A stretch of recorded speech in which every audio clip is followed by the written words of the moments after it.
tell you, I didn't expect to start recording again. Nearly so soon. I didn't expect that. And I also didn't expect the pause. I didn't expect that I'd be sitting there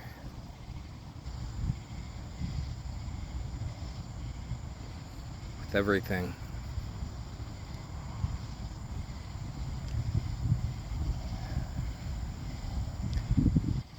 when it came to the church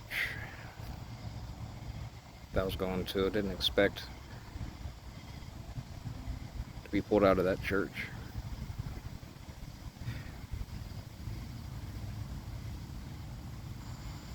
But I'll tell you, I'm thankful for the pause that I had. Because it took quite a while for me to be able to look at it and say that I was ready to record again. I'd gotten to that point where I looked at it and I said, you know what? I don't even know if what I'm teaching anymore aligns with God's heart. And I looked. I said, if it doesn't, why teach it? I looked at it and I said, if it doesn't line up with what God would want, then why do it? I looked at it and I said, it's possible that everything that's coming from me could be from God.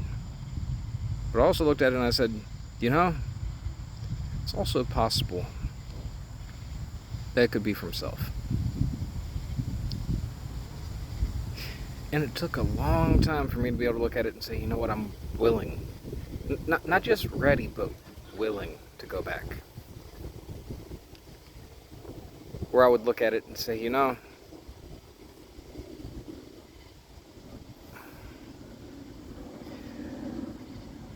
I'm not just saying things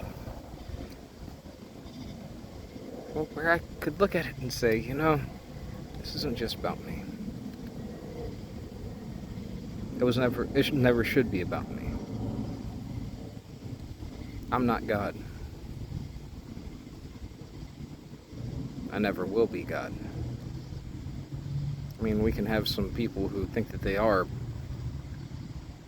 but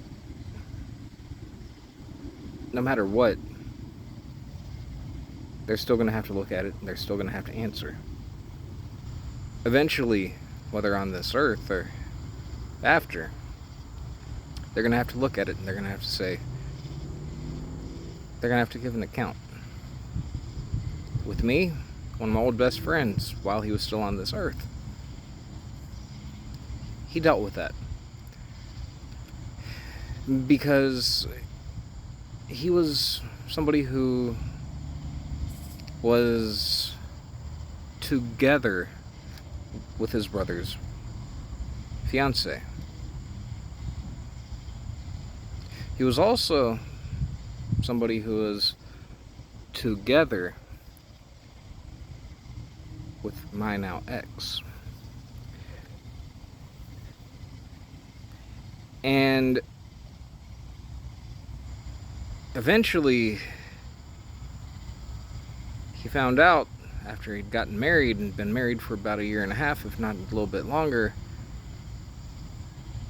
he found out that his brother was together with his wife. Not with the brother's wife, with my old best friend's wife.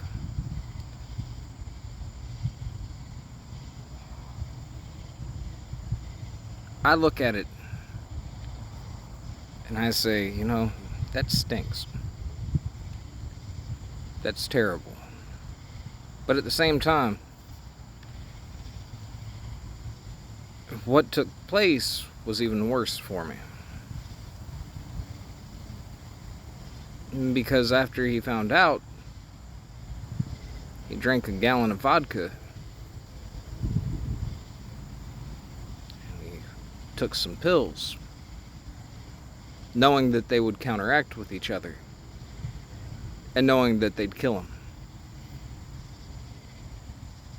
He knew what he was doing. And to a certain extent, you can look at this and say, you know, this stinks. Or use stronger language than that. But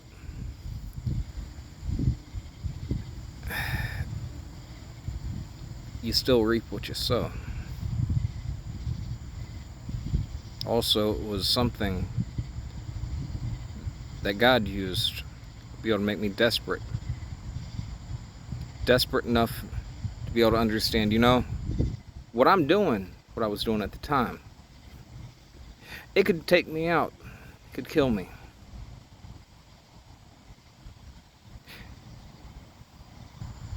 I was boozing.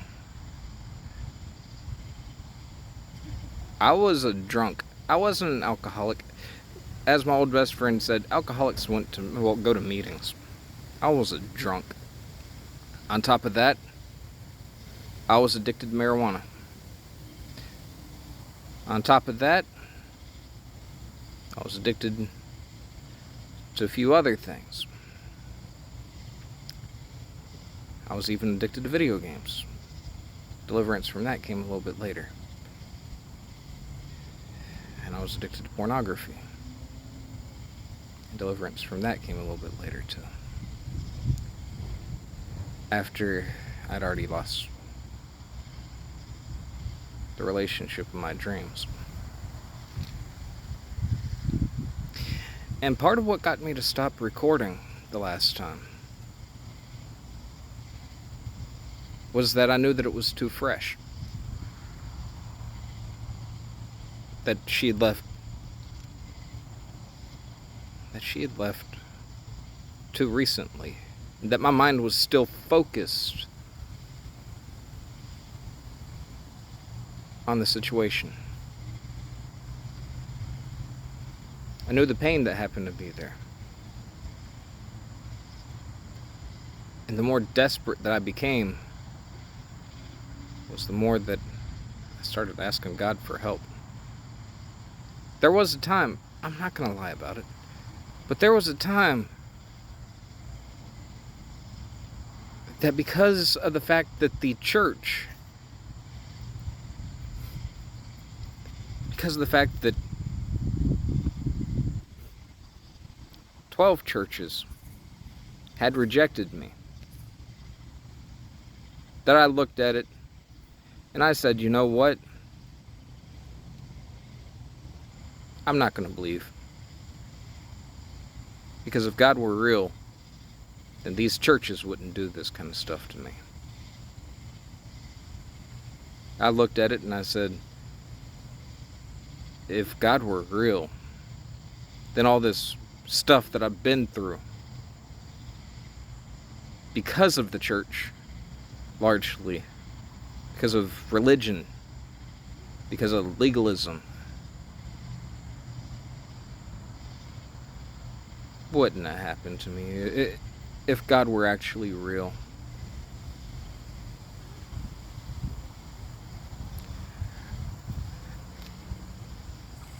Most people won't share this kind of thing because it's too honest for them. I went through a time of questioning. I looked at it and I said, how in the world am I supposed to believe any of this? But there was still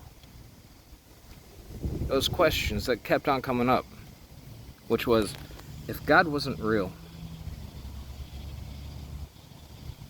then how is it that even though I tried to be able to beat these addictions on my own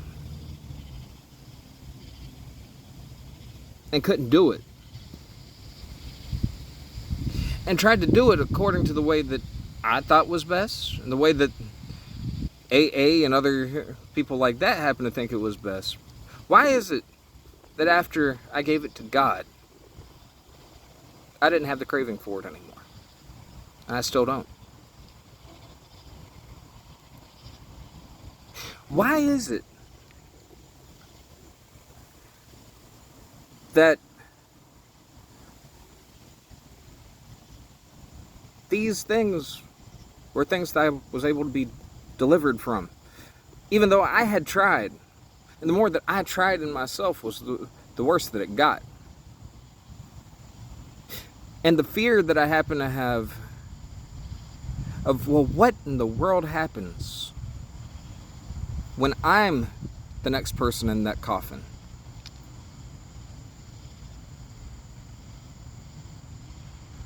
I'm the next person in that casket. What happens when it comes to my family? Am I going to be leaving them in pain? Am I going to be leaving them mourning quite possibly for the rest of my life? Now, I didn't believe that I had any more friends at that point.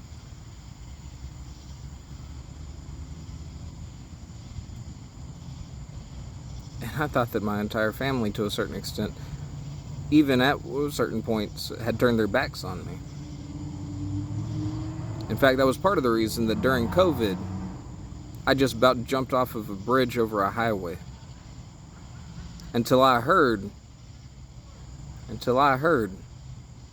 3 times. The first time, I looked at it and I said, but what I heard was this. I'm going to go ahead and tell you. What I heard was, I heard my name, and I heard stop.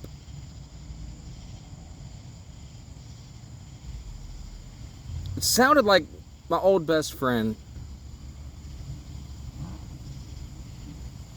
but I knew that he had been in the ground for a while.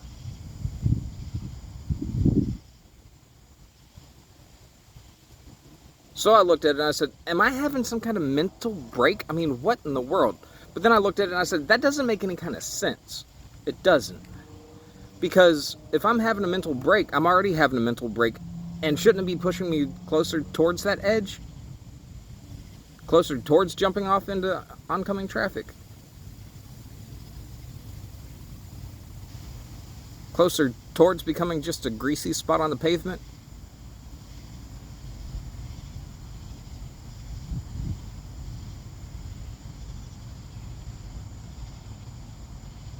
So, I kept walking until the second, where it sounded a little bit closer than the last one.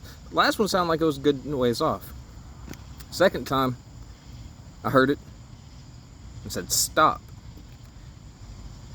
It sounded like it could have been from traffic that happened to be passing by, but the sound didn't carry right. So I looked at it. And I said, what in the world? And then suddenly, the call of Samuel came to my mind, where his mentor told him, that's not my voice. If you hear it another time, don't come back here.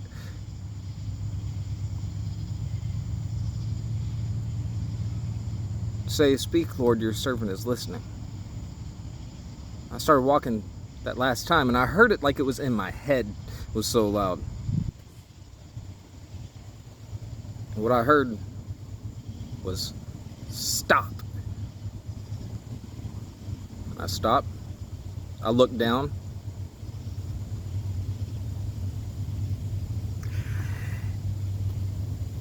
And I had already decided at that point what I was going to do. Back when I was with that second one. I looked up in the air and I said, speak, Lord, your servant's listening. And he said, I want you to turn back around. I'm about to turn your life around. And that was the beginning of the actual turnaround. Yes, things did take place that were not my plan And yes, certain people did pressure me into spending a very large sum of money that was an inheritance. But even with that pressuring, that worked for my good. Because it removed the relationship that I was in. The one where I was almost coming to the point of suicide even before then. Because there was a relationship taking place that I said, in my ignorance, first time that my ex offered it, yeah, I'll let that happen one night. And then it turned into an entire year of a 3-way relationship.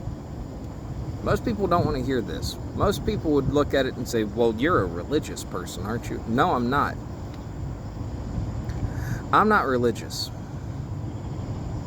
See, because religious people are typically the ones who are more than willing to throw the first stone. With me, I don't see a need to throw the first stone.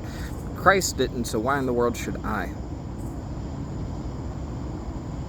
You go into a church, you have 12 different churches and throw stones. Guess what? You know what it's like to have that stone of condemnation, that stone of judgment thrown at you. And you look at it and you say, forget it. I'm not doing that to everybody else because I love people. Yeah. Do I fall? Oh, yeah. Yeah, I do. I'm not going to lie about it. I do. For me to lie about it would be for me to actually... I was taught not to lie. It would be going against my programming, I guess you could say. I was taught not to lie. I was taught in a very harsh way not to lie. My old best friend used to say, you know what, well, told me one time, you know what I love about you, JJ?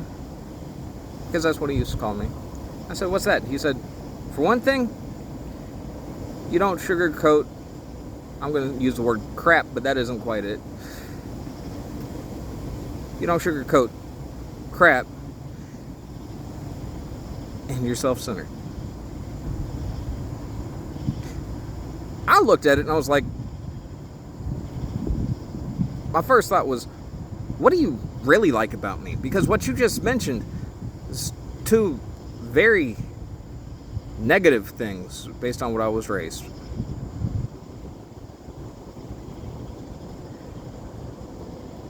My second thought was, that's because if you sugarcoat it, people still don't want to eat it. Thing is, people don't want you to lie to them. They also don't want you to hide things from them.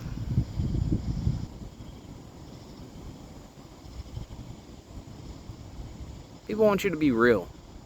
Be honest. And that was what I had to learn. I couldn't be one of the religious crowd of today. I couldn't be one of the Pharisees of modern day society. I couldn't. Because I knew that if I did,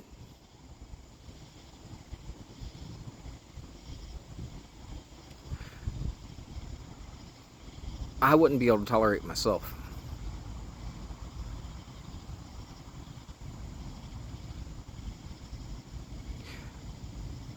And for a little while, I looked at it and I said,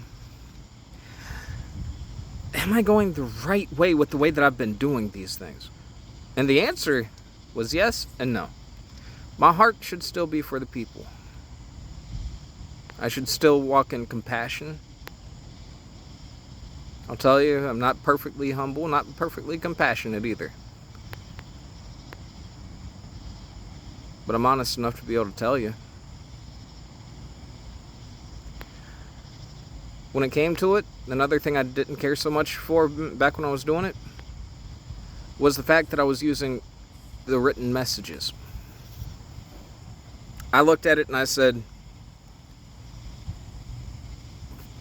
why can't I get finished with this the way that I want to? Why can't I get finished with this without taking 3 or 4 hours to be able to complete this, because I end up going off on these rabbit trails.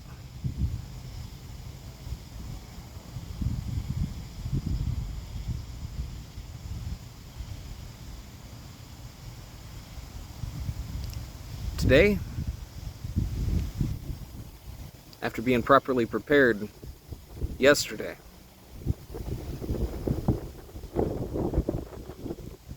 today I looked at it and I said, you know,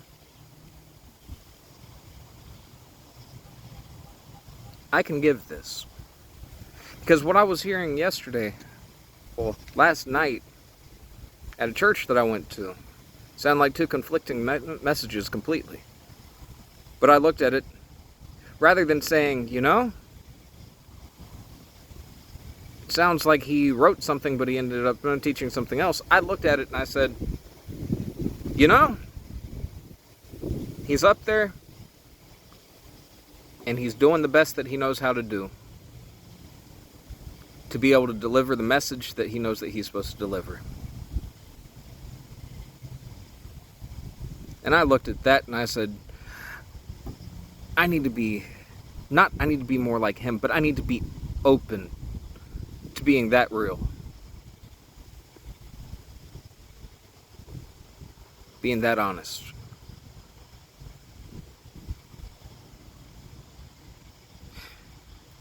Then I was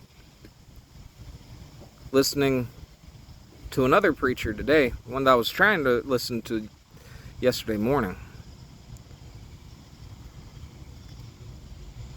And I understood why everything was so choppy. It wasn't my time to listen to that message. Even though I really wanted to at that point in time. Timing can be maybe not everything, but a lot. And it wasn't God's timing. I was getting frustrated because I was sitting there, I was like, you know, this is one of my other favorite ministries. Why is it that I can't sit here and listen to him? But then all of a sudden, as I was getting frustrated, this memory came to me of what God had already revealed to me. Sometimes the timing isn't right. He revealed that to me when I was running late for a message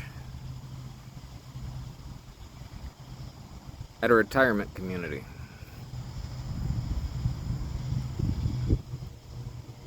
This was back when I still had full head of hair.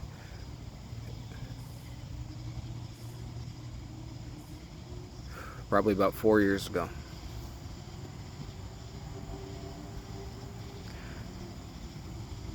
And it was a good thing that we ended up missing that particular turn that we missed. It's an even better thing that we were running a little bit late. Because I got to be so frustrated with myself when I realized I missed that turn. I looked at it and I said, how could I have missed that turn? I mean, I was new with driving in that particular area, but still, I was listening to GPS, I was doing all this other stuff, and still I managed to miss that turn. And it was as I was driving on the other side of that road to be able to get to this particular retirement community that I saw that the road had been closed.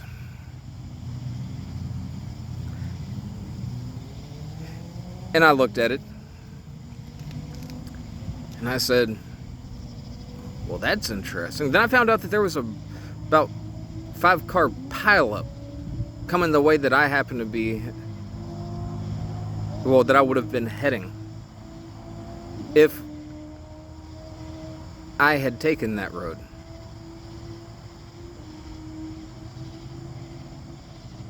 And I realized God works in very mysterious ways. Some people would say, well, that's fortunate or that's lucky. No, that's God. Because that isn't the only time that kind of stuff has taken place. there have been many times. Sometimes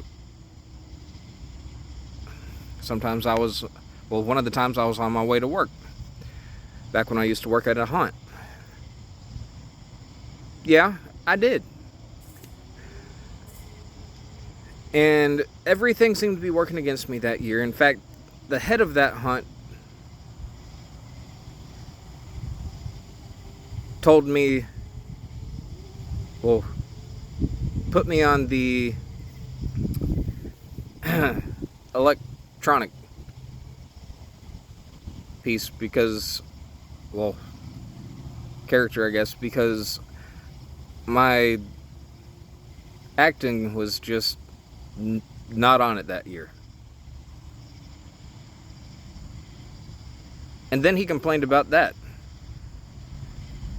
If it wasn't for these complaints, when I had this feeling of, I need to bypass that particular,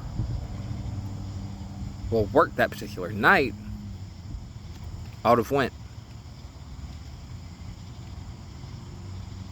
When I heard, when I tried to kind of go against that voice that I heard that said, you need to bypass, I said, but I was always taught that you go to work and that there is no reason not to.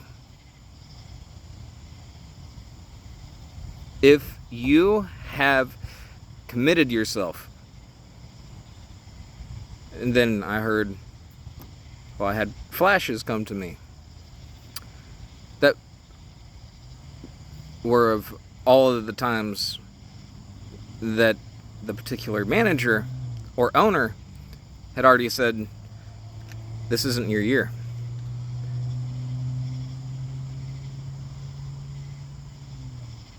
And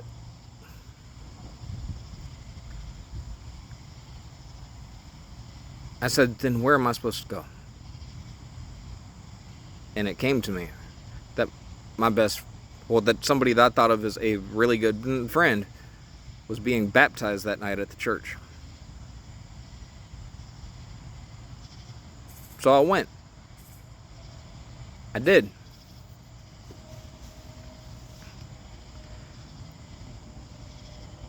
And then I found out about 2 or 3 days later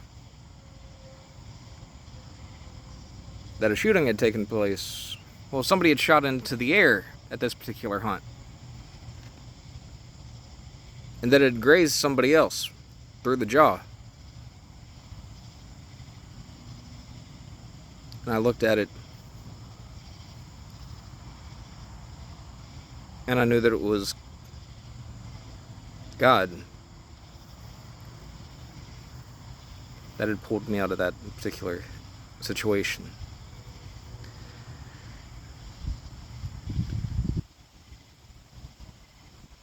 God works in mysterious ways. I tell you, there's a lot about my testimony that most people don't know. I'll tell you, there's a lot of things that God has protected me from that sometimes I need to remember myself.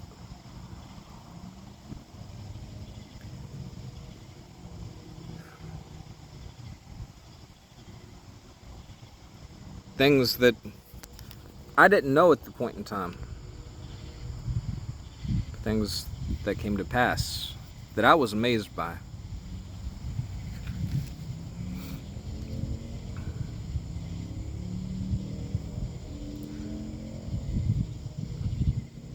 And there's still things going on behind the scenes that I'm amazed by. Things I've said, things I've done that have pushed towards good things coming. Even though I would look at it at the time and say, why in the world did I just get finished saying that?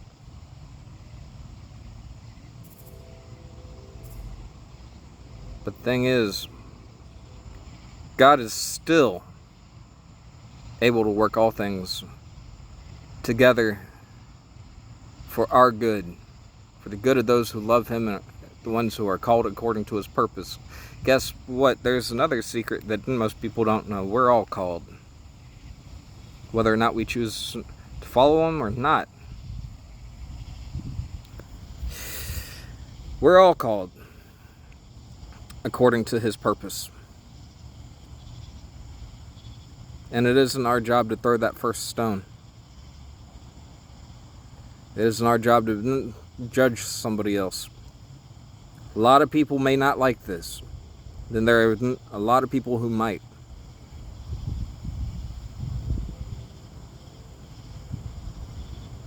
If you don't like it, maybe you need to hear it even more. If you like it, I'm glad, because it means that you understand. We're not supposed to throw the first stone. Who are the ones that usually cast that stone of judgment when it came to the biblical times? Was it not the Pharisees? And how many times did Jesus actually say wonderful things about the Pharisees? Even beyond that, I mean, we look at the woes that happen to already be there, and we look at every time that he said don't pray in public and don't do it to be able to bring glory to yourself. Don't be like the Pharisees. Don't be like the teachers of the law. Don't be like these people. But what we also seem to miss is the way that Jesus was. And the way that he still is. Because the way that he was, he went up to a woman that he met at a well. After his disciples had already left. This woman was a Samaritan. And a Samaritan was a person that was rejected by Jewish community. And guess what? Jesus was a Jew. He didn't scowl at her. He didn't brush her off. He talked to her. He actually had a conversation with her. And in this conversation, talked about two particular things that most people who happen to be religious would quickly throw stones at. The first thing that he said was, "Where's your husband?" Well, go back to your village and get your husband. And she says, "I have no husband." And he, already knowing, says, "You've spoken correctly." Or, "You're right. You've had 5. The man that you're currently living with, he's not your husband."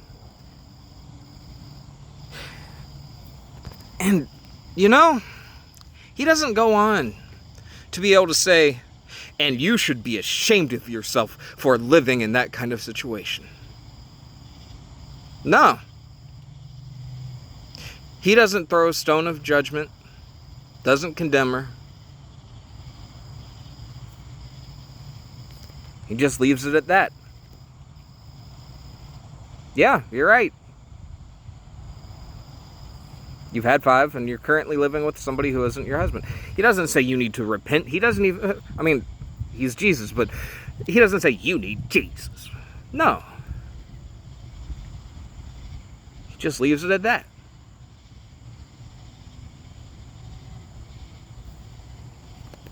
Second topic that they speak on, that he brings up, is worshiping. And he doesn't look at the person, at this woman, with judgment. He doesn't. Because that's not who he is. Some people might think that that's who he is, but it isn't. Instead, they have that little bit of a conversation, and then he says, "Your people don't know who they worship." But we do. Because salvation comes from the Jews. He doesn't say you need to follow this particular, the God of the Jews. He doesn't try to push anything on them. Well, on her, what he does is he sits there and he's like, almost like it's a non-factor. Like it's one of those things that you don't have to, well, it's kind of like, it doesn't matter that much. Why am I going to judge you that much? Why? Well, I'll tell you. A lot of people have known all about 1 Corinthians chapter 13 most of their lives. It's one of my favorite chapters in the entire Bible.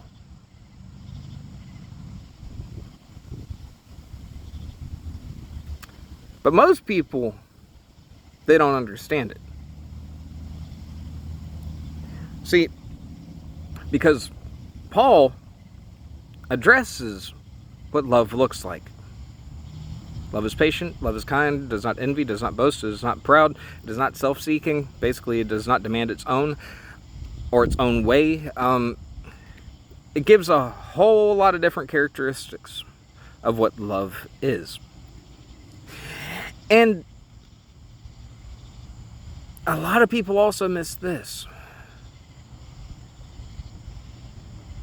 which is, I believe I've spoken on this in the past, but it's found in 1 John chapter 4 in two different places. I believe the first one is verse 8 and the second is verse 16. It says that God is love. Now, if we look at it, if we really take the time to look at it, then my question is this. If God is love, and we are not working in love towards other people, then are we working in the ways of God when it comes to other people? If we are casting that first stone, are we actually working with God? Or are we working with the thief, the enemy, the devil, the one who comes to steal, kill, and destroy? Because last time I checked, Jesus happens to give life and happens to give it more abundantly. He isn't here to be able to try to take away our fun. He's here to be able to have a relationship with us. Be able to show us love. Be able to show his kind of love to us. And that might be a hard thing for some people to hear.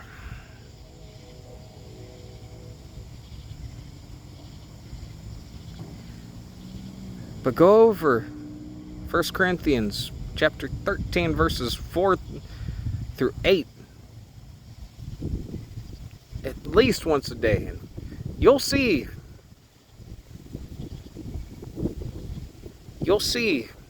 that your understanding of the word love changes drastically. Also, you'll have a whole lot easier of a time when you start to really focus on what love is. Being able to complete the rest of what love does. When it comes to forgiveness, when it comes to not trying to demand its own way, when it comes to actually living in peace, and comes to living in freedom. Because where the Spirit of the Lord is, there is freedom. Or where the Spirit of the Lord is, there is liberty.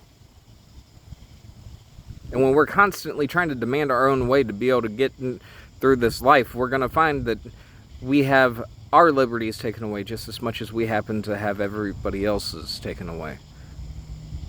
And we're also going to end up finding that as long as we stay with religion, instead of learning to love one another,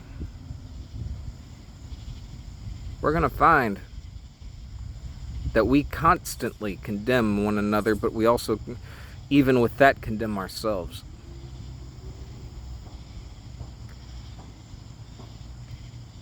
Do unto others as you would have them do unto you.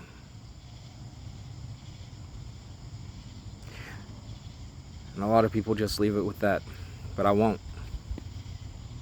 Judge not, lest ye be judged. Don't judge unless you want to be judged back. Don't condemn other people unless you want to be condemned right back. If you want hostility in your life, then keep on throwing those stones. But if you want peace, you're going to have to learn to love. Which, yes, does mean having to learn to let go. Sometimes in some ways and sometimes in others.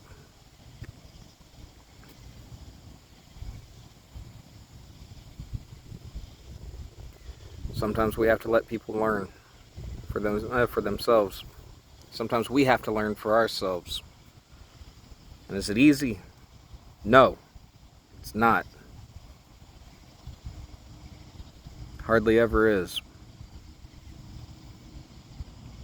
But even with that, I can look at old DC Talk lyrics. Something I always loved about them. They had certain songs that happened to be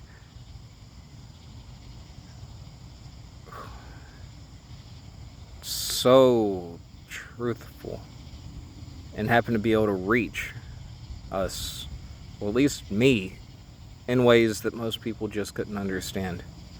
One of them is The Hard Way. And I'll give you a little bit. Some people gotta learn the hard way. I guess I'm the kind of guy who has to find out for myself. I had to learn the hard way, Father. I'm on my knees and I'm crying for help. Now I've been high and I've been low. I've been some places that you will not go.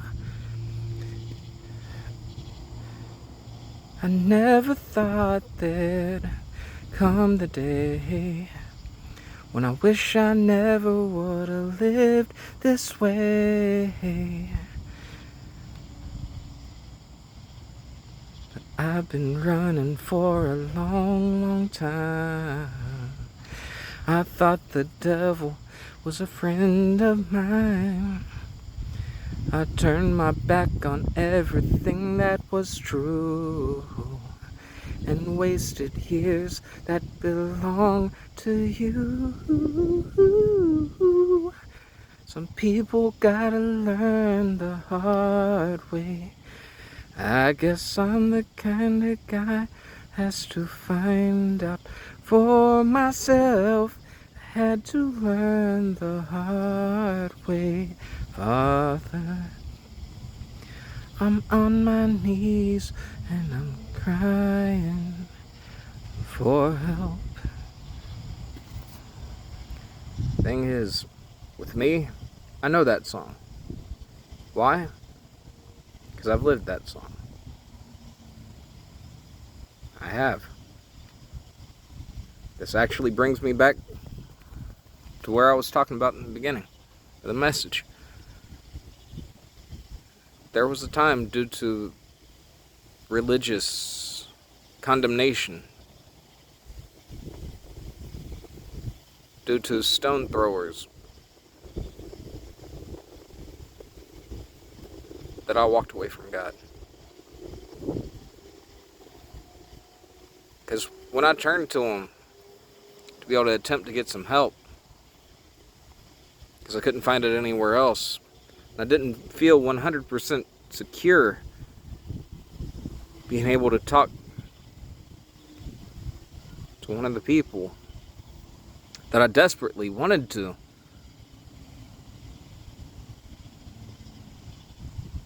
But there were certain subjects that, based on things that had happened in the past when I tried to bring those kind of subjects up, it had less than ideal responses. I tried turning to the religious, thinking that it wasn't the religious. And I found out that it was the religious.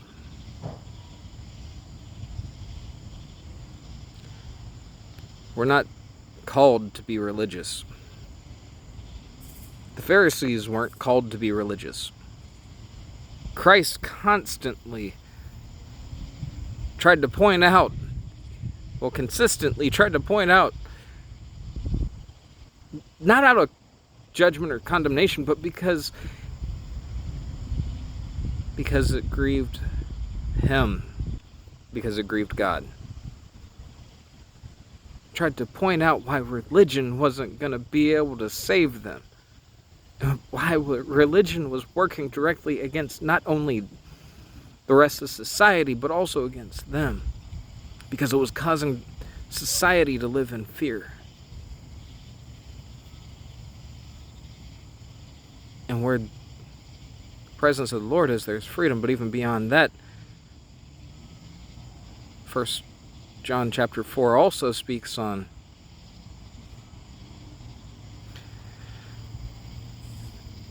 there is no fear in love, because perfect love drives out fear. When we start to understand that God's love is perfect,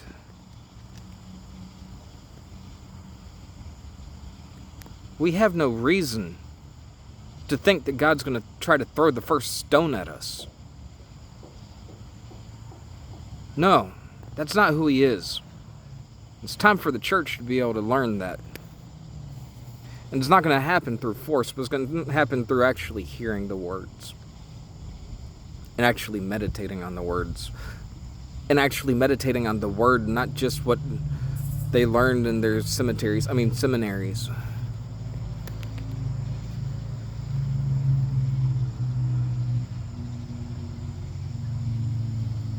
Because one thing that I learned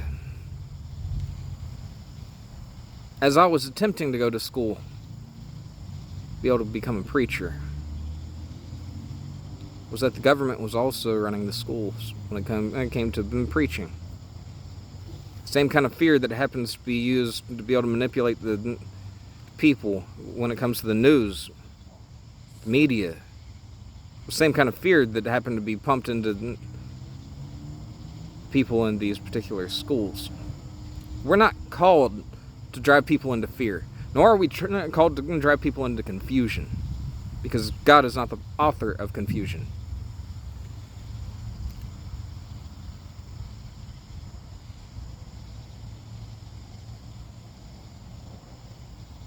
The psalmist didn't say, for no reason.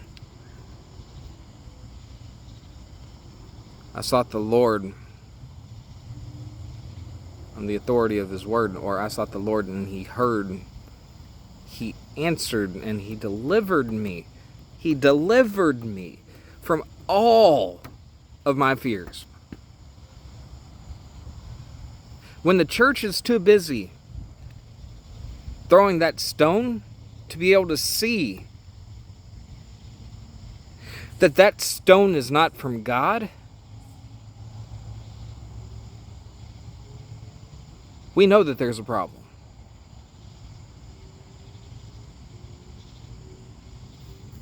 When the church is so busy hating those who mess up in their eyes, rather than showing God's love to them, we know that there's a problem.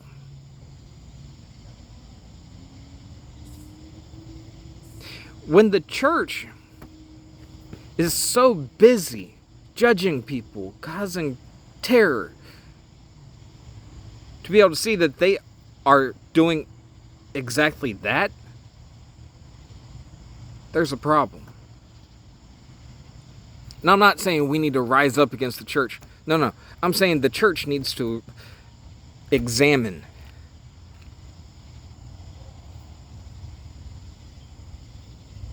No, actually, you know what?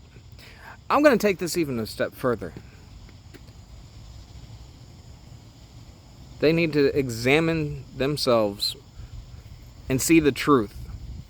And they don't need try to change that issue on their own. They need to do something that ministers have needed to do for a very long time. From what I've read, since the Roman days, when Rome was still around.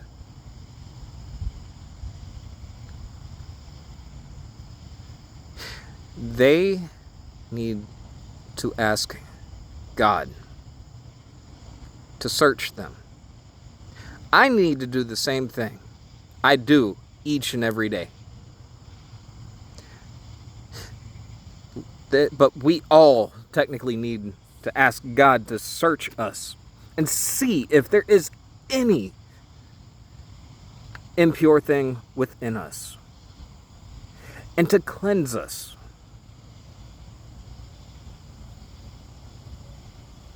To lead us in the paths of righteousness, in His righteous paths.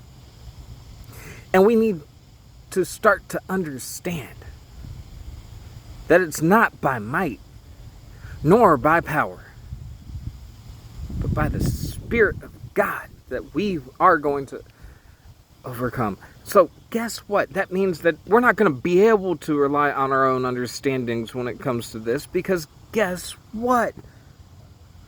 To be able to overcome something, we have to rely on God.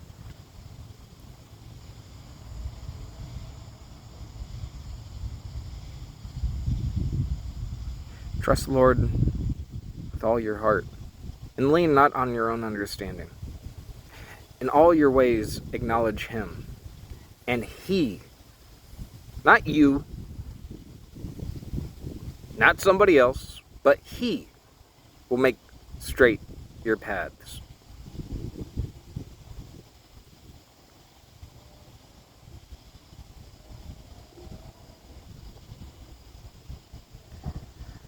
Some people may wonder why I'm outside recording, because they can hear the crickets possibly. You want to know? It's because another issue that I dealt with. I was recording from my older brother's basement. And I was looking at it, and I was saying, man, even though it's beautiful, it still almost looks like a dungeon. And I said, this is not setting the right kind of example. I don't want people to feel like you have to live in bondage to be able to get set free. Because you don't. Christ already set us free. Whom the Son sets free is free indeed. Or who the Son sets free is unquestionably free. So I came out. I was thinking about recording by the water again. But I noticed it was so overgrown over there. I know. YouTube videos have not had the water. But I noticed that it was so overgrown over there that I couldn't get down to it. Sometimes we have that same kind of problem, don't we? Where our hearts have become, our minds have become so busy with life that we can't get to the water, or we don't take time to be able to get to the water. The true living water. Christ. We don't spend time. Now there are some of us who may not want to. And there's some of us who are so scared because of religious teachings that we think that we can only read the King James Version, because anything else is going against God. But here's the thing that most people don't take into consideration. Guess what? That's religion. That is not accurate. It isn't. You can believe it all that you want to. And you can allow yourself to remain limited in all that you want to. Because that's what a lot of religion happens to do. Binds us. Keeps us captive.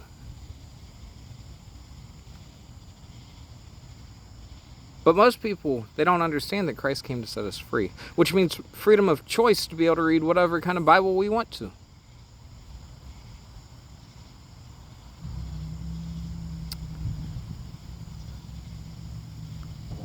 If it doesn't make sense to you, then why are you reading it? Actually, you probably aren't. Because it doesn't make sense. Which is also possibly the reason why many preachers, many ministers happen to use regurgitated. And yeah, I still know that's a harsh word. But possibly part of the reason that a lot of these preachers, a lot of these ministers, pastors still use regurgitated beliefs. Things that have just kept on repeating. And it's like a dog returning to its vomit. And expecting that the vomit's not going to make it throw up again.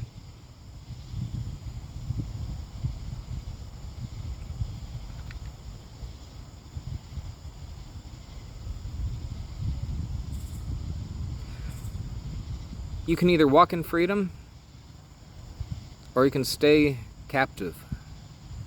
That's not something that I can do for you. It's not a choice that I can make for you. But it's one that you're going to have to make for yourself. I love y'all. But that doesn't mean that I can force you to do anything. And even if I could, it wouldn't mean that it would be my right to do so.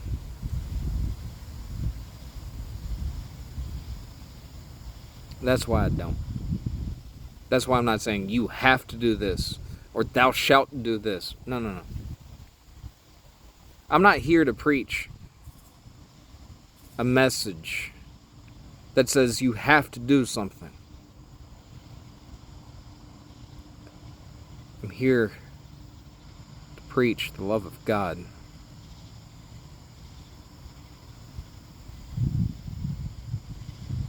I'll tell you.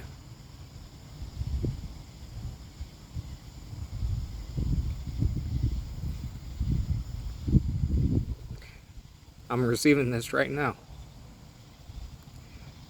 That chapter 13, verse 8 of 1 Corinthians, that very first sentence there, it's not just talking about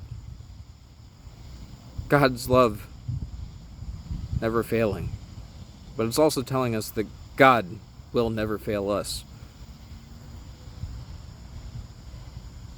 All who call upon the name of the Lord will be saved. And that's not just talking about,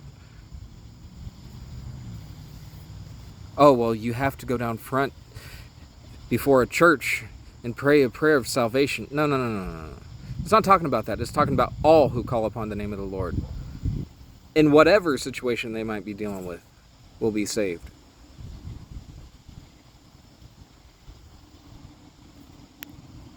God's love doesn't fail. Never has, never will. I can tell you this, because there have been many times. There have been many times that I should have died, based on human understanding.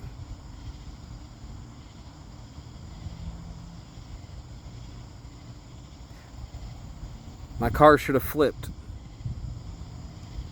Based on the speed, based on how quickly it stopped when it hit the grass, when it just completely spun out of control, based on everything. It should have flipped.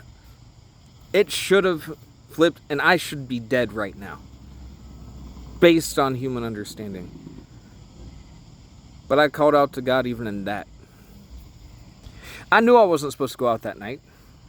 I had that gut feeling. Pay attention to gut feelings. They could save your life. But I had that gut feeling, do not go outside. Do not go drive that vehicle. But I looked at the radar and I was like, oh, well, it should be fine. Because there wasn't any rain in the area. And it didn't look like any rain was coming. I mean, it had been raining. But I didn't expect that rain was going to start. As soon as I happened to hit Dead Man's Curve when it comes to the particular highway that I was driving. Nor did I expect that it was going to just get to be heavier and heavier and heavier the closer that I got to that turnoff, that cloverleaf. Nor did I expect that my brakes were going to give out.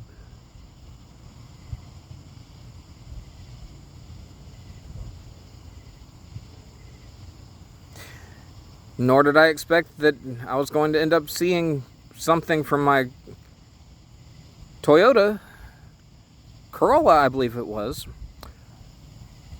laying about the spot where my brakes gave out. Not 100% sure what it was, but I can tell you it probably wasn't a good thing that was just laying there.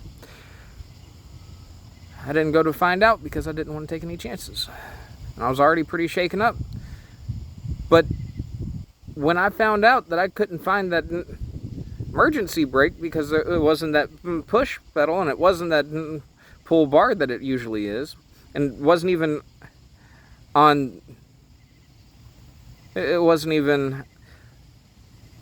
connected to anywhere close to the steering wheel like some vehicles have it.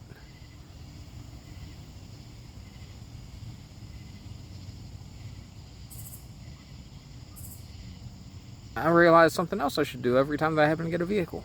Check for the brake. Make sure that it happens to be there. Turns out it was there. But I didn't know it. Because I didn't know that vehicle had that button, that push button emergency brake.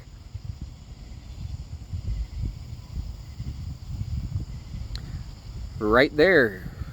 Right next to the gear shift.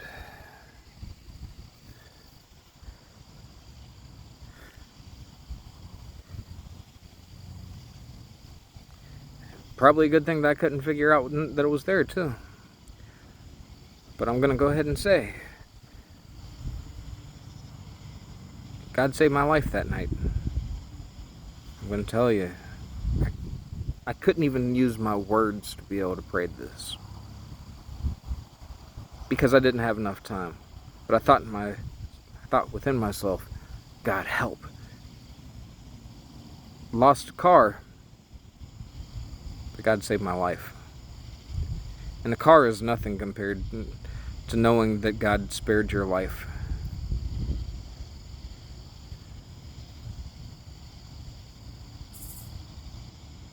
Even beyond that, there have been people who have tried to kill me. But God saved me. People have jumped me to be able to... Well, with that first hit, I've told you about this before, but with that first hit and landing straight to the temple, should have killed me right then and there. God kept me alive. This isn't, look at everything that I've been through. No, this is, look how good my God is, because He actually saved me. In moments where I looked at it and I said, I'm not sure I'm going to be able to make it through this, but my first go-to was always God and help.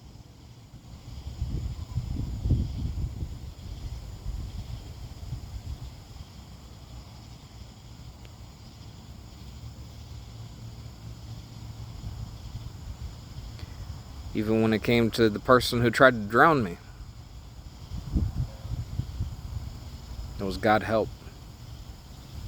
Even when it came to my not being able to find the bottom of the pool, the first time that I ever went to a water park, my not being able to swim, it was God help. And He put my feet on the bottom of the pool. Every time that I called out to God, He's helped. All who call upon the name of the Lord will be saved.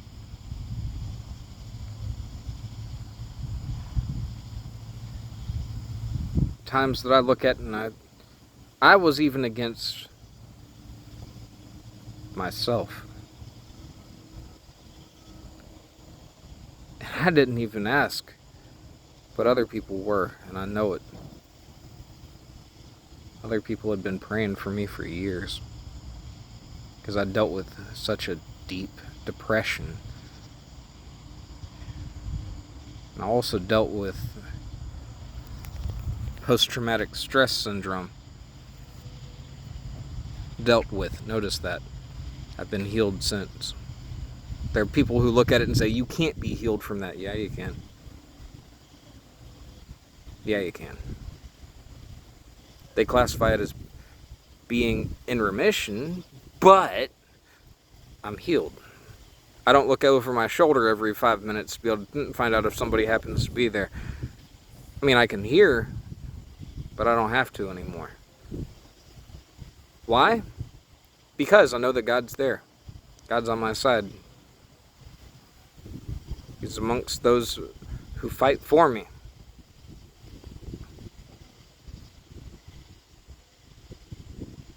Even when it might seem like everybody else is out to get me, guess what? I know that God's still on my side. Even when it feels like heaven and earth are passing away, still God's love remains.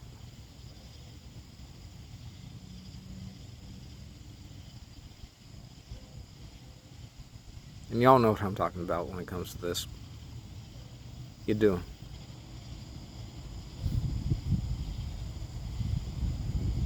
Because, you know.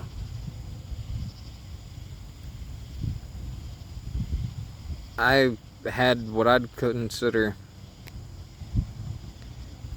having it made based on the world's ideas. May not have had that white picket fence, but I never wanted a white picket fence. I didn't.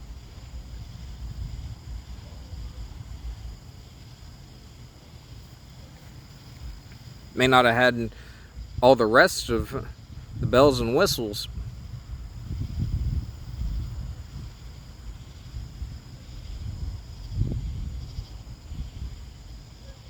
But to me, I had closest I could get at that point in time to the country house that I always wanted.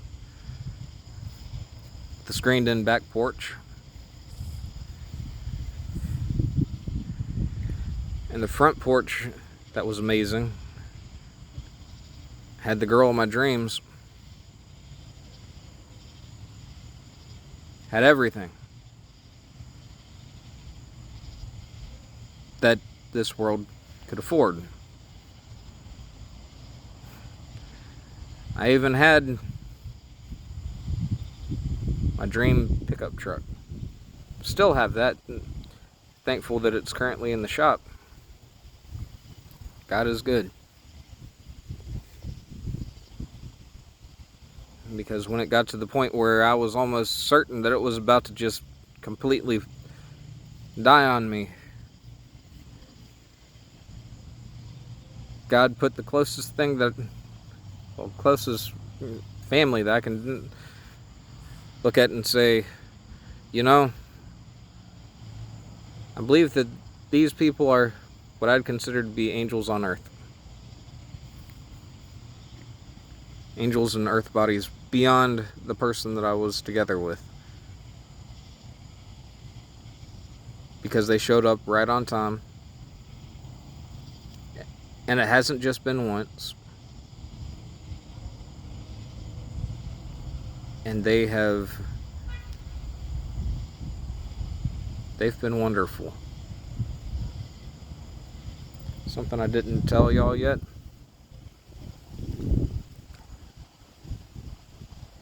Is that God, well, I had been kicking around going to this particular church. It was between this one and another one. And I was like, God, which one is it that you want me to go to? God, which one do you want me to go to, and do you want me to serve there? What do you want? What do you want from me? I mean, what's your heart in this? And I'd been praying, God, put the right mechanic, somebody that I can actually trust with my vehicle, into my life.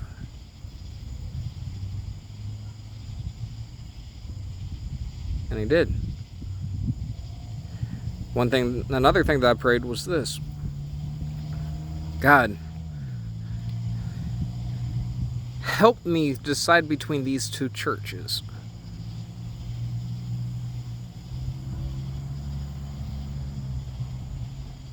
And I said, I don't want it to be based on up here. I don't want it to be something that I choose. I want it to be something that you choose.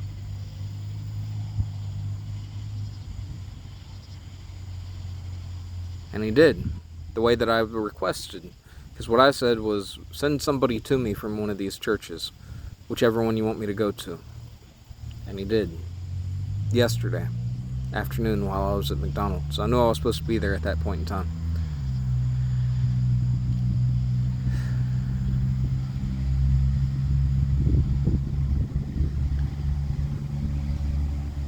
And I was invited, and it was on the way to that church that my truck really started doing squirrely things, I guess you could say. Started acting very unusual.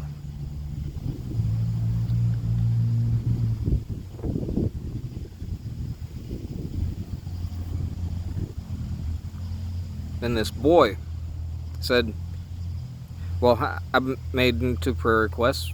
One of them was for direction. God answered that. The other one was for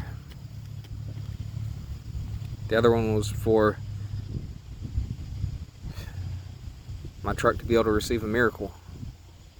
And God answered that. Because there was this boy. Not going to tell you how old he is. But he came up to me after the message. And he had such fervor, such passion when it came to vehicles, when it came to trucks, especially from what it seemed like, that he may as well have ran up to me. His face was beaming. And he said, you're the one who has the truck issue, right? And I said, well, yeah. He said, let me look at it. And he looked at it. Some people would have been hesitant. They would have looked at it and said, he's this young. Why would I even consider it? With me, I looked at it and I said, this boy has the possibility of being a master mechanic. All he has to do is be trained up right. If he's got this kind of passion towards it, he could do it. He could be working for NASCAR. He could be working for anybody.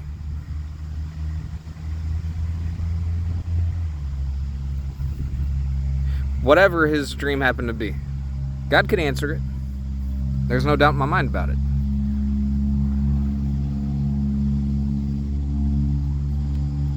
And I also look at him, and I saw that he's a special gift. Not just for me, but for this world. There are certain people that when you see them, when you first see them, you can see that they are truly special gifts. One of them is somebody that I still look at and classify as being my beloved. I knew she was a special gift. This boy, I knew, even the first time I saw him, his face glowed. Now, I'm not talking about that natural type glow like this right here. I'm not. I'm talking about glowed as though he had been in the presence of the Lord. Glowed.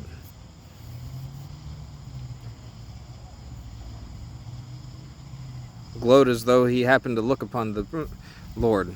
Glowed.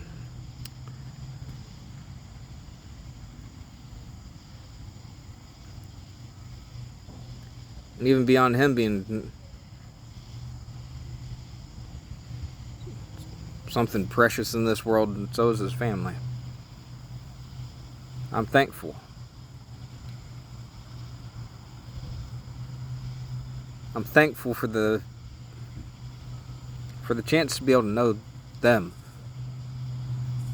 Thankful that God brought them into my life. His mom, his dad, this boy.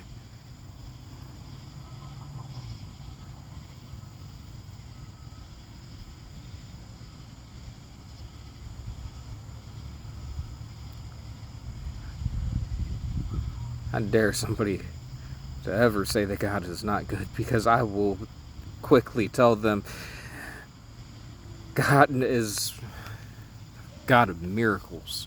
He's able to do exceedingly and abundantly more than we could ever ask or think. For anybody to say that God is not loving tells me that they have never had the chance to really know who He is. And there's a decent possibility that with that, the reason why they have never had the chance to know this side of God is because they based their relationship with God on the church, on the religious. And they didn't look at it and see God as being who He truly is.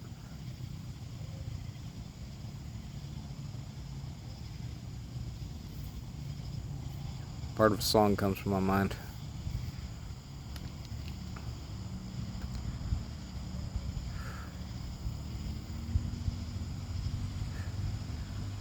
Oh, I can't explain.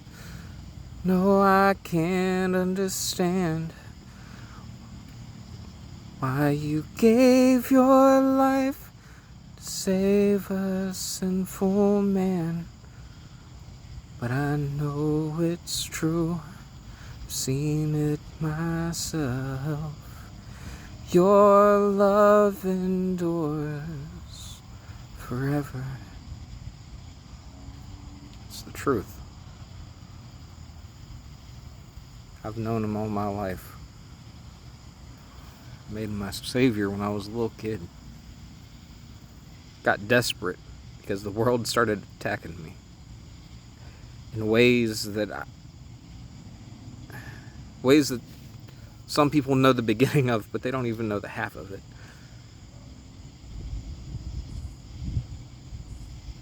And some of these people happen to be from the church. Actually, many of these people happen to be from the church.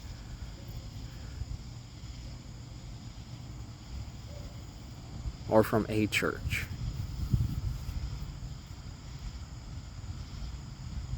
And the teachings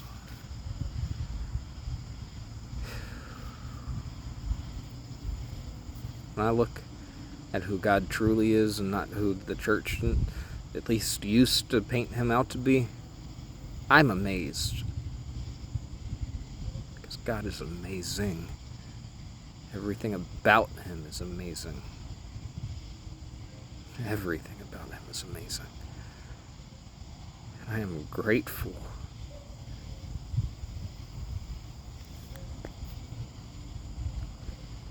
Some people may be wondering, well, what about the messages that you were teaching? What about all those? And I'll tell you. I didn't start recording this to be able to say this, but I'll go ahead and tell you. Those messages, I'm currently doing the editing for.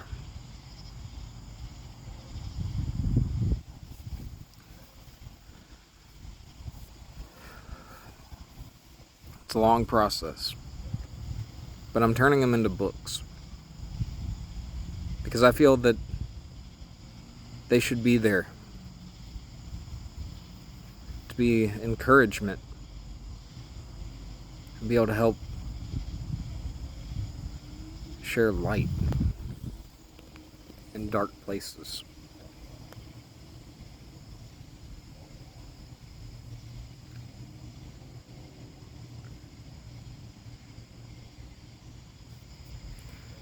I wanted to be able to preach each and every one of them, but something that my older brother said kept on resonating with me. I was going into a panic because I was like, I have got so many messages. I've got so many messages. How am I supposed to preach each and every one of these, especially when it turns into becoming a 3-hour message and I don't even get finished with half of it because of the way that these messages come. Something that he had said resonated.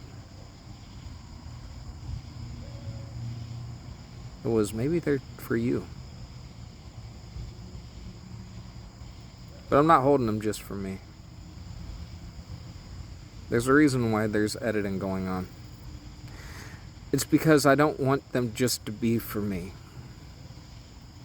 My heart does not want them just to be for me. I want people to be able to...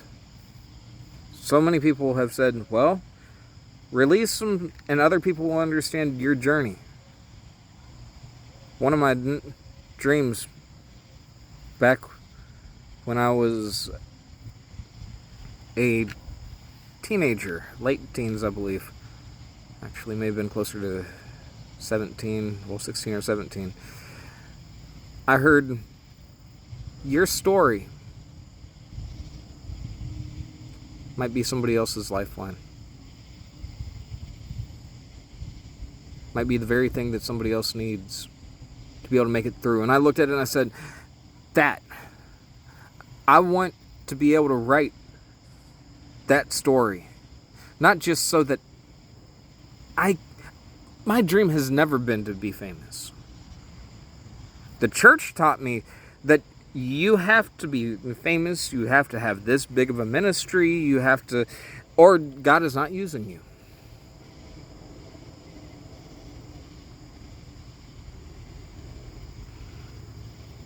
But God used people who didn't even have ministries. God used, and this might shock some people, but God used Judas Iscariot, the betrayer, to be able to do his work. God used Pharisees, the religious, to be able to do his work. God used accounts of sick people being healed. God used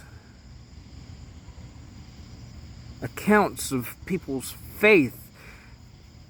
A woman that happens, a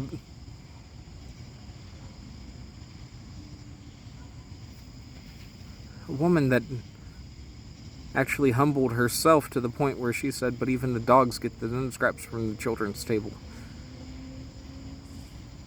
Or from the master's table. She looked at herself and she said, I'm a dog. She looked at herself and said, I might be nothing, might be for other people, but I can still get the scraps. And it was that kind of faith that made Jesus look at it and say, no, your faith has healed you.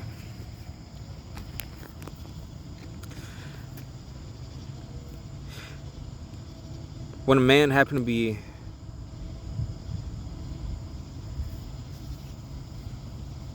shouting in the streets, Jesus, Son of David, have mercy on me. And people said, shut up.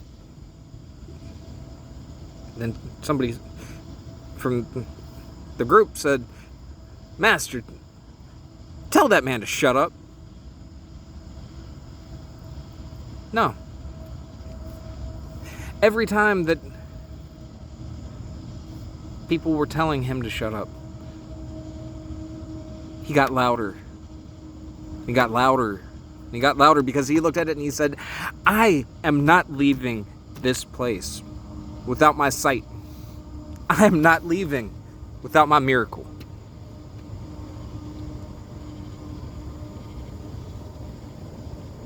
And some people would look at it and say, that's annoying. No, not to Christ, not to Jesus. He looked at him with compassion. And he gave him a sight.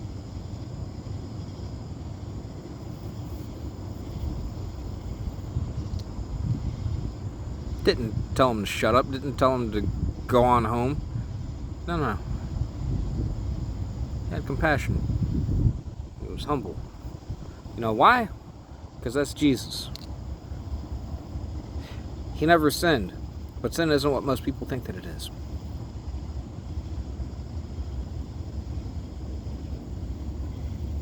There are certain things that God wants. There are certain things that God doesn't want. Jesus never once said anything that God didn't want, because he is God, the Son of God. But even beyond that, he was humble, he was compassionate, he was loving.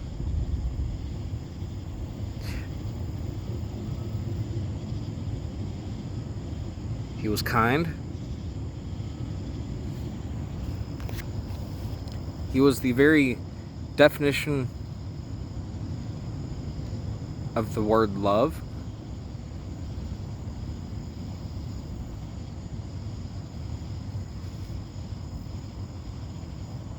And it's because of that he is known as Christ in us, the hope of glory.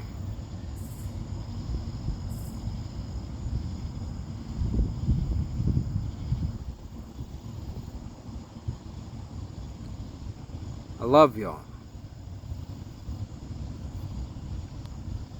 But even more important is God's love for you.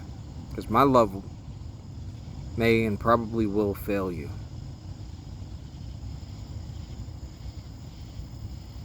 But God's love never fails. And God's able to use people that would look at it and say, nah, no way. They'd say that about you, or you might even say that about yourself. God's able to use you. Whether you happen to think that, guess what? It's not about being worthy. It's kind of like one of my favorite pastors happened to say yesterday, but I ended up watching it today. He uses the unqualified. Those that people would look at and say, you know what? You're not qualified for this line of work. You're not qualified for this kind of ministry. You're not qualified for this. You're not qualified. God's able to use them to be able to do things that most people would say, nah, that's not even possible. God's able to use an ex-drunk that tried AA.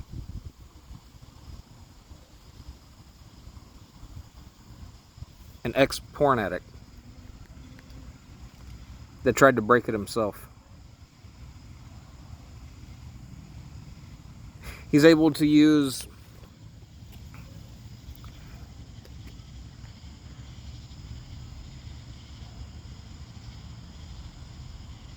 an video game addict who he's currently breaking of the addiction. I'm thankful for it. He's able to use somebody who in the past would have looked at himself and said, nah, I'm not qualified. I'm talking about myself with all of this. He's able to use somebody who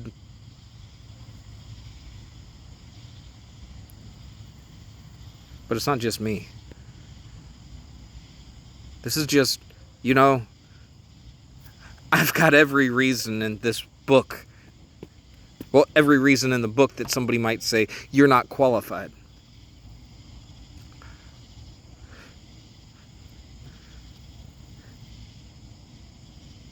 God can't use you. But God could use the corpse of my dead best friend, who I later found out had gone home to be with him. To be able to get me to the point where I was desperate to become sober.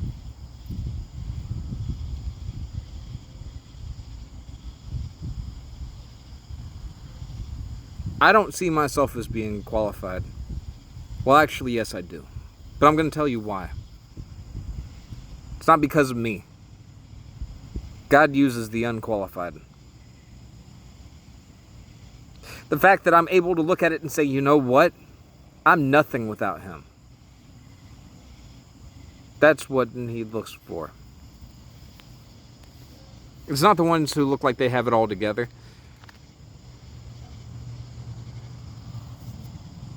It's the ones, it's the fishermen. It's the tax collectors. Yeah, he can use each and every one of us. It's the people who run away from being able to give the message because they may not care so much for the people that they're giving the message to. This isn't me. This is talking about Jonah. It's the ones that get thrown inside a prison because they're falsely accused. Or that get thrown inside a pit because they speak something that most people would classify as being too early. It's the ones who say, you know what, she's not my wife. She's my sister. It's the heel grabbers. It's the rebels, like Daniel.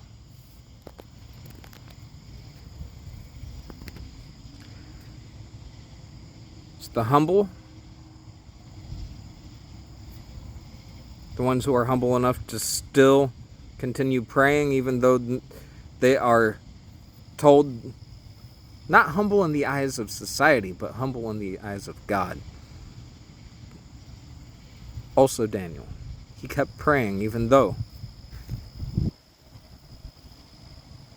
it was something that was against the law at this point.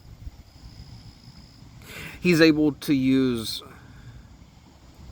those who watch over the jackets of people who happen to be stoned to death, that happen to be trying to follow God.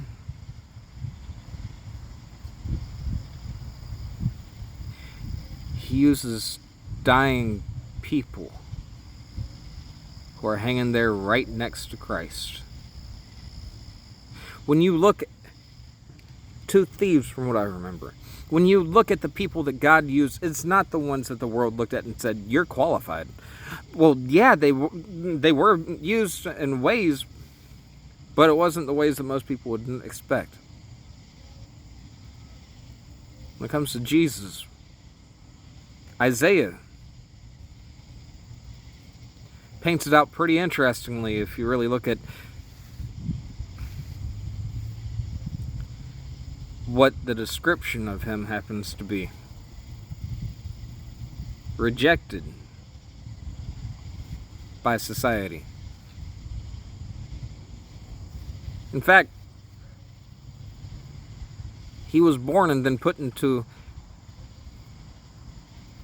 a manger. Because there wasn't even room for him when it came to the inn. Think about that. That doesn't say, oh, well, he was a prominent member of society. Yes, he was. But not in the way that most people would imagine.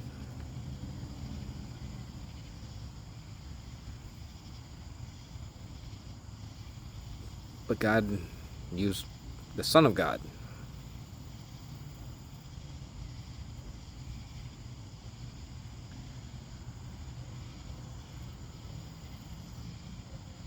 not just to be able to save us, but also by his stripes we are healed. By his wounds we are healed. By the pain that was inflicted on him, we are healed and we are saved. He did what we couldn't do. He paid a price that we couldn't pay. And the good news, the gospel, is everything that he's done and everything that he's doing.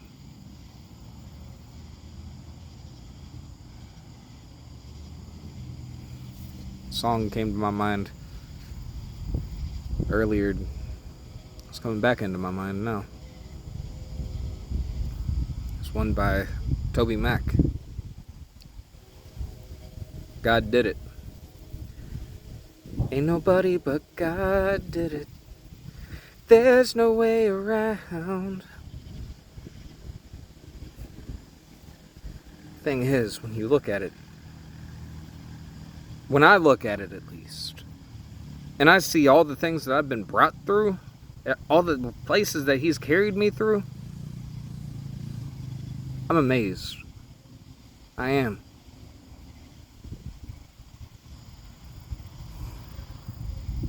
I haven't mentioned this before, but I'm going to do it really quickly.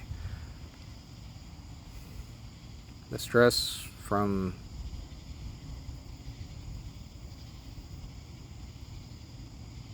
the loss of the last relationship.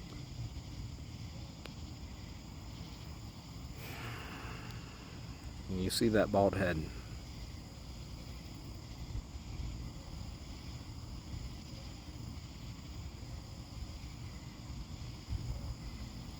What you don't know is I used to want a full head of hair. I wanted it back.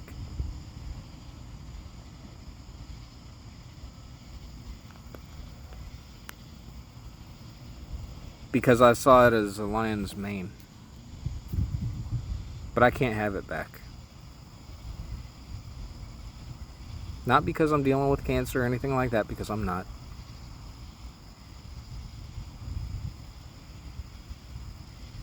But all the stress, all the pain, it got my hair to thin so much. And when it came to what was still there,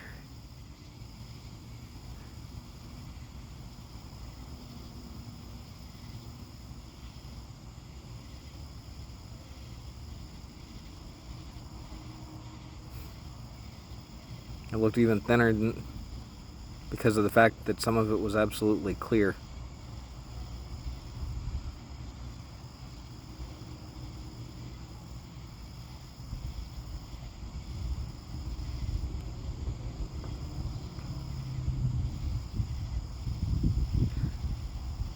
God told me that I wasn't supposed to have it back, and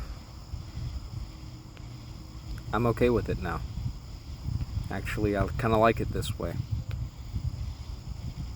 For a few reasons. Some of my favorite rappers happen to have bald heads. Some of my favorite singers happen to have bald heads. For that matter, one of my favorite actors apparently look about like, well, okay, I wouldn't say he's one of my favorite actors necessarily, but he was one of my favorite actors when it came to a particular show that he was in.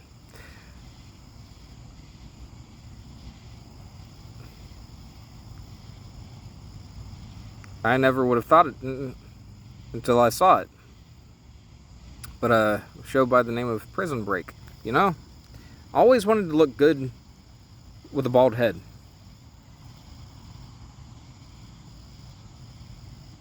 Another person that I always thought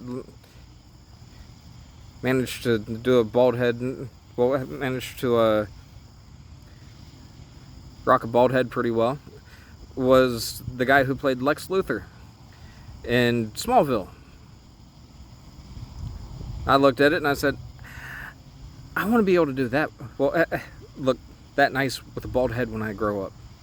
And, well, now I have a bald head. I'm grown up. Sort of.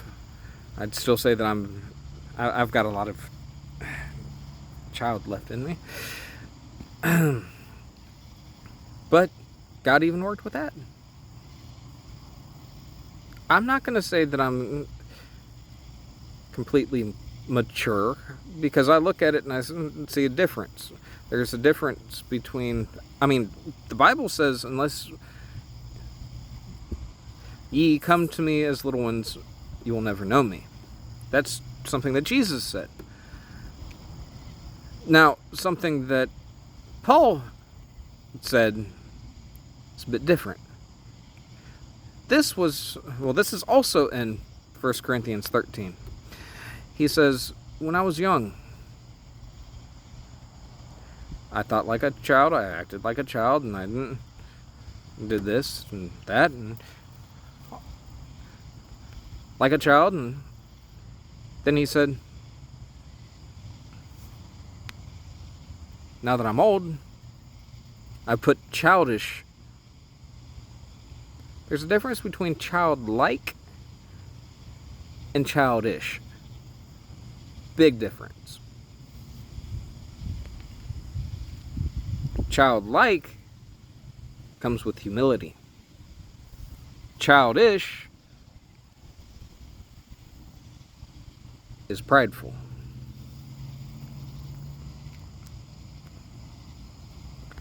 With me, I'm thankful to be able to say, God's working in me. God's working on me. And I'm praying that He eventually gets me to the point where I am less, completely unchildish and completely childlike. Because here's a secret that most people don't know about me. I don't like my childish ways when it comes to when I see them shining. I don't. No. Other people have walked away from me because of them. But one person that has to deal with these ways and has had to deal with them for a very long time has been me. I can't walk away from myself. I figured that out. But I also found out, you know what? I'm not to judge myself. That was quite possibly the hardest thing to be able to fully understand. It's not even my job to be able to judge myself. So I look at it and I say, okay, God, you know what's going on with me. You know where my impurities are. You know all of this. You know all of that. You know where everything is. You know my inner workings. You've known me since before I was even born. You've known me since before I was even a thought in my parents' mind. You've known me since the beginning of the world. You knit me together while I was in my mother's womb. So, you change it. You cleanse me. Because I can't do it myself. I've tried. And I've always failed. That's because I'm not supposed to do it myself. So God, you do it. And He does. I'm a work in progress, but aren't we all? He loves us even as we are. No matter what we've done, no matter who we've been connected to,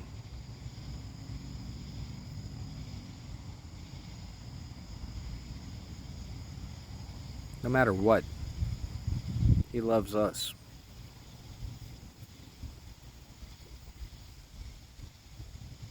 Because His love is available for everybody.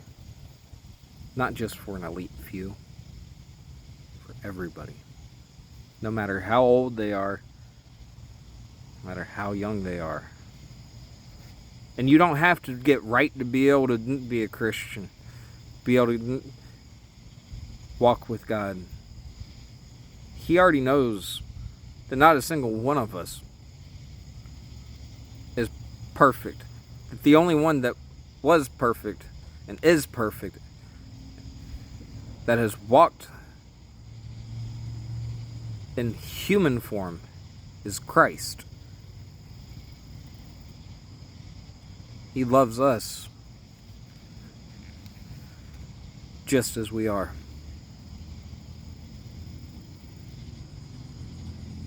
And He will continue loving us every step of the way,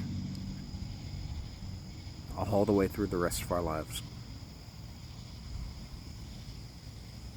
Does He desire that we desire to become more like Him? Well, yeah.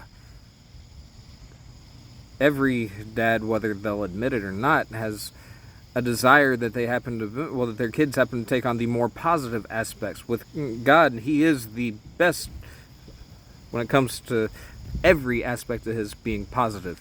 So yeah, He wants us to become more like Him. But He's not going to expect us to do that in ourselves, because we can't. We can try, but we can't. It's going to have to be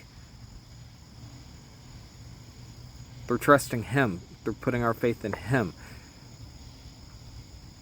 We aren't saved by works, but that doesn't mean that He doesn't desire His very best for us.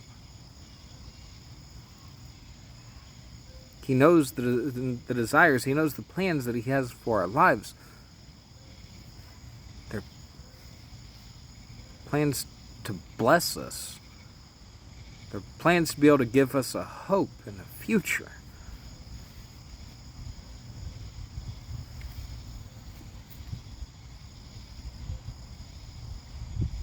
He says that He will.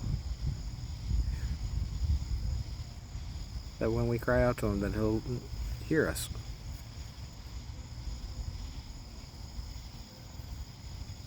And not a single one of these words that was written, that's been spoken, will return to Him void, without completing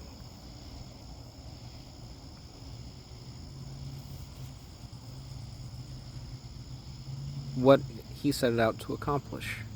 And He is not a God that He is not a God that lies. He is not man that He should lie, nor is He the Son of Man, a Son of Man, that He should repent.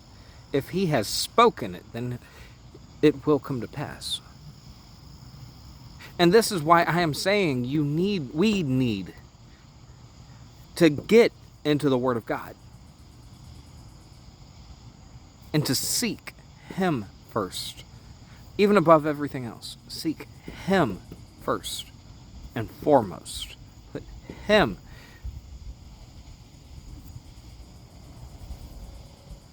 I'm not saying you're going to hell one way or the other, because that's not my position. But I can say that oftentimes we make foolish mistakes because we didn't seek God first. And the more that we seek Him first,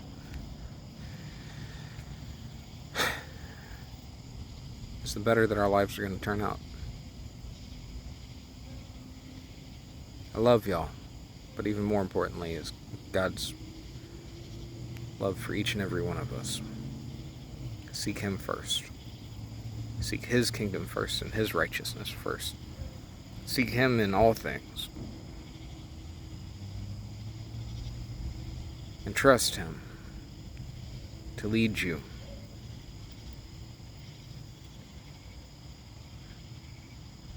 I'm going to say one last.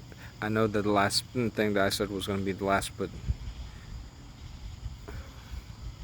there's something that has bothered me, that I've heard from a lot of different pastors.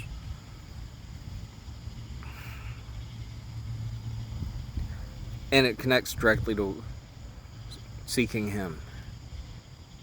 I've heard a lot of pastors say, well, I haven't ever heard God, or you can't hear God in this day and age. I heard a pastor say that he'd never heard God audibly, but he knows when God's leading him. And that doesn't surprise me.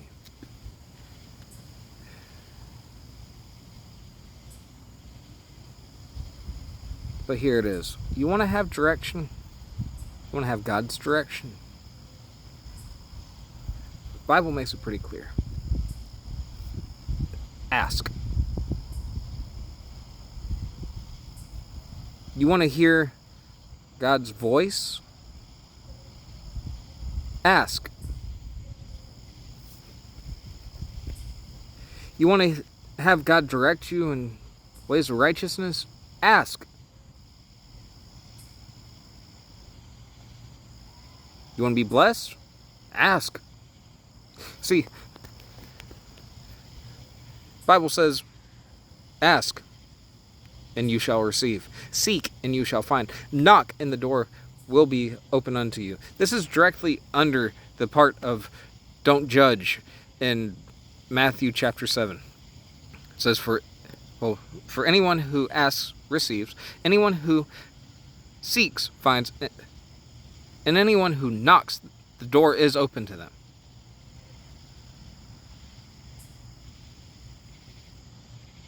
Or will be open to them. Then it goes on to say, who among you, if their son or their child asks for bread, will give him a stone? Or if that particular child asks for a fish, we'll give him a snake. He asked those two questions to be able to say, well, to be able to point out, even you know how to give good gifts to your children. And then, in the next verse, he says, if you, and one of my favorite translations says, being as evil or as wicked as you are, know how to give good gifts to your children, how much more will the Father in heaven desire to give good gifts to those who would ask? Actually, it's a word that happens to be outdated, but when it comes to the Amplified Bible, it says good and advantageous gifts to those who ask Him. And says, if you, being as wicked by sinful nature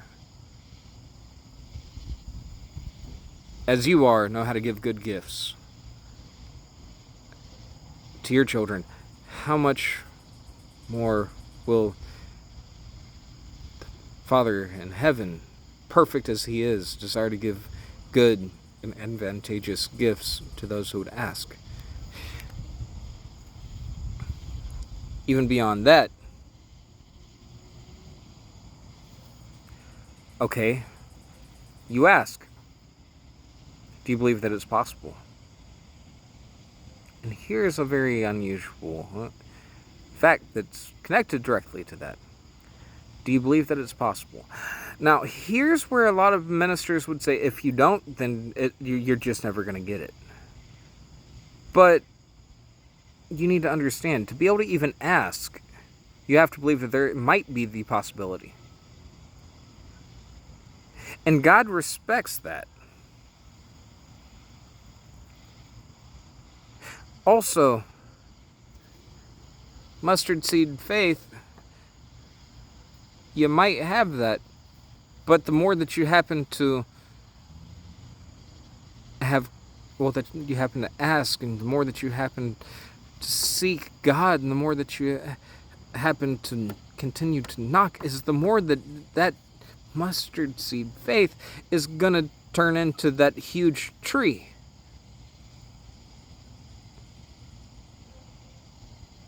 And it might not be absolutely huge compared to some of these other trees, but think about how small that seed is in comparison to how big that tree happens to be. That's a huge tree for something that comes from that small of a seed.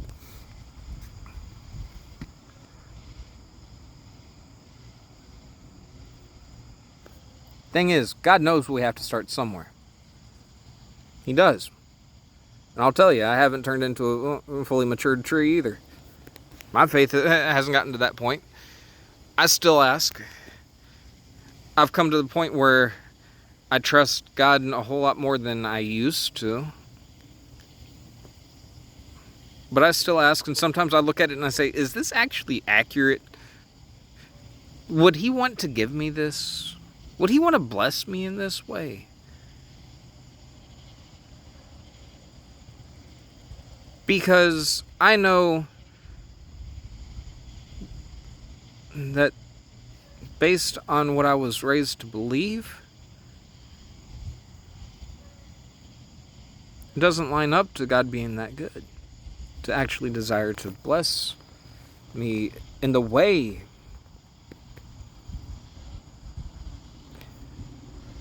that I would think, well, to even ask. Of course, I will say, James says,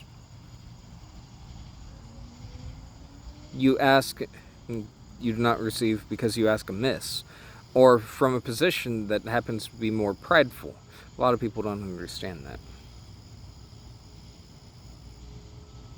A lot of people, they say ask amiss. What exactly does that translate to? But if you continue down that particular chapter, which is James chapter 4, you begin to understand a little bit more what that ask amiss happens to be. Are you asking from a position of pride or from a position of humility? Because God opposes the proud, but gives more and more grace to the humble.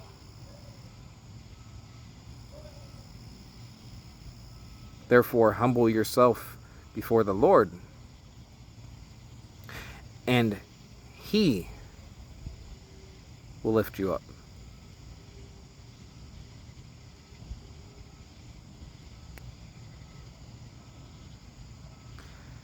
So you want to have your life directed by God? Ask Him to direct it. You want to know what His desires are? Ask Him to reveal His desires to you. You want to know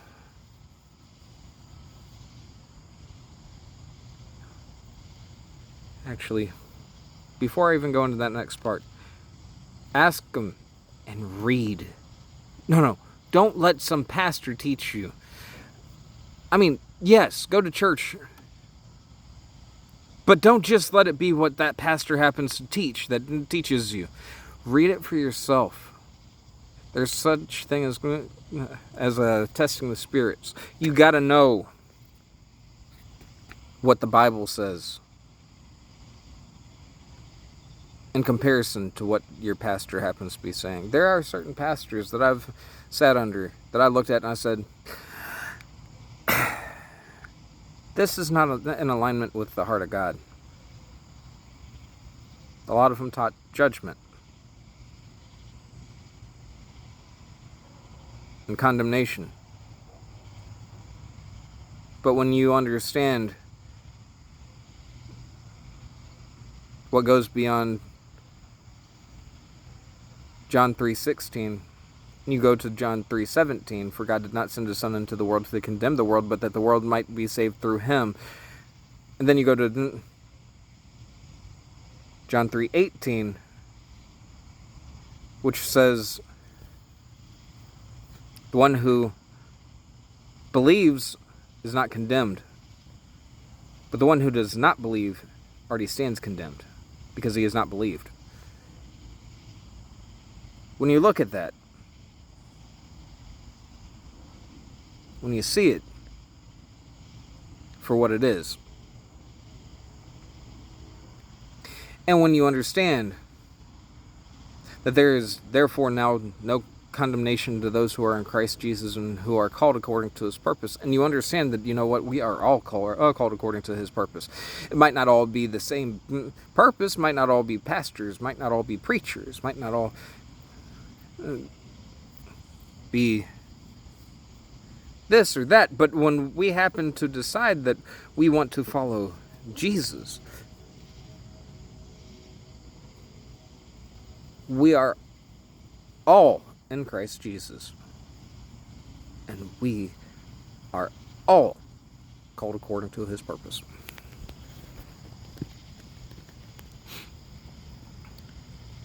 He didn't call us to do a whole bunch of works. No, what he called us to do was have faith in him, to believe. And that's why we are saved by faith through grace, and not by works, lest any man, or unless any man should be able to boast. It's not by our works that we're saved. It's by his works and our belief. This is why religion has never made sense to me. And why the Bible started spinning completely out of control when it came to the words on the page as I tried to read. It's because nothing aligned.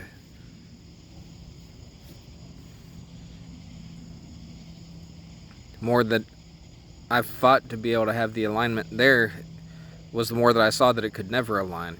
Religion and relationship cannot align. God loves us as we are, but he desires to have a relationship with us. He desires to be able to bring us to being exactly who he would call us to be. I love y'all. But even more importantly is the fact that God loves each and every one of us just as we are. And that he desires to have a relationship with each and every one of us. Pray that the peace of God, that peace which passes all understanding, goes with each and every one of us from this point forward. And that God reveals himself a little more to each and every one of us, myself included, each and every day. I love y'all.